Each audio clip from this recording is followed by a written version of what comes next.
Well, hello everyone. What you're watching now is some slow-mo footage just from the iPhone of some bees in my apiary. These bees came from a cutout.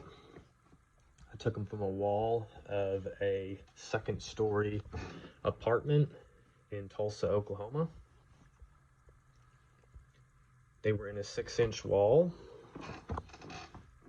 and they got access to that wall through a very small gap next to a gas line, a 3/4 inch gas line going into the side of the wall. You can see here a bee coming in with, oh, there was a bit of a collision there. Bee coming in with pollen. She's trying to find a place to land. A little bit nervous about it after getting smacked in the head there. She's got a little bit of a heavy load. And I don't know. Guess she's not going to land. Today was the first day in about a week where they could really get out. You can see a couple bees coming in here with various colors of pollen. We got red pollen there at the entrance and some light pink pollen coming in after. Kind of landing on one of her sisters there. That's one way to do it.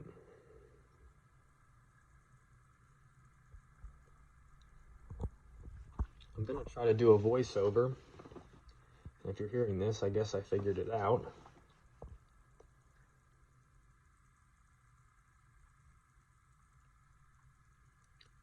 And, oh, she's landing on, oh, that was rude. Pulled her sister right to the ground for no reason there. Probably a half-sister.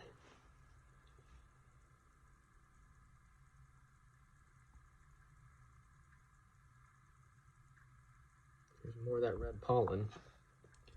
I know I've seen some dead nettle starting to bloom. Not sure what all the sources of pollen are. And here we are at almost bee. Now we're on to the actual video topic at hand. What I'm using here is, it's like for fondue is what it is. You heat up cheese or something and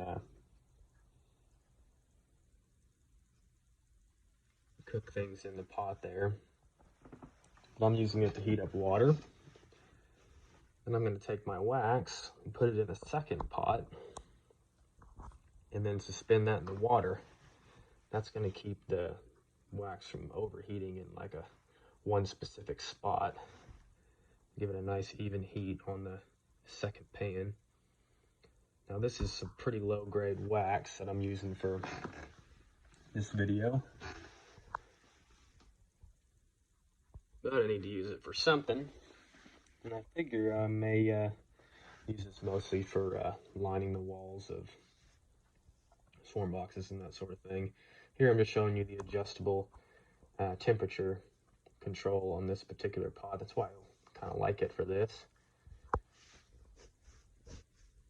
I can get that water to where it's just about to boil, and then the thermostat will kick it off so that I don't bubble over. That's pretty much where it stays at that temperature there.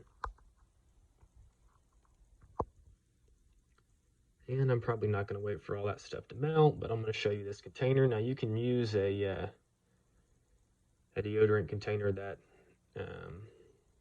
you've used, and you've used all the deodorant if you want, or you can buy one.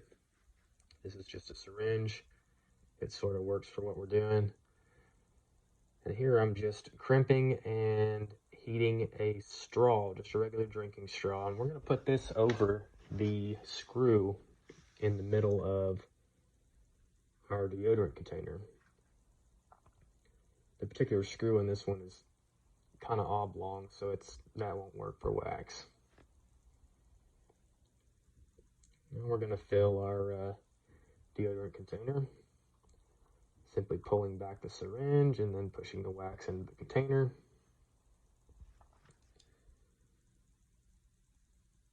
You're going to get to watch me fill this entire thing up because I'm not skilled with editing videos. So we're just gonna watch me do the same thing like 4 times in a row.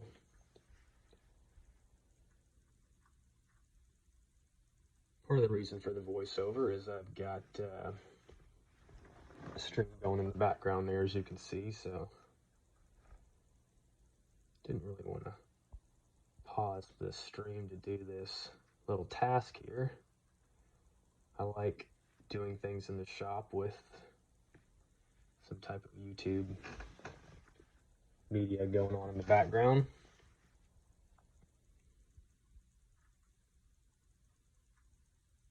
And Quasi's coming up to see what I'm doing, which is making me a little bit nervous.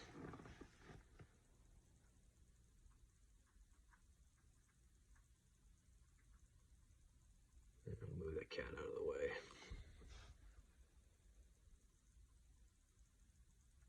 And there it is, filled up.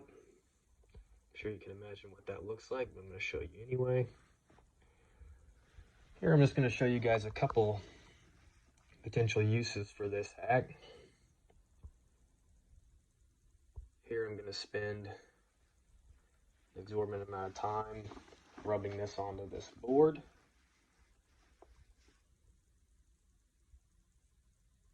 Again, if I was better at editing video,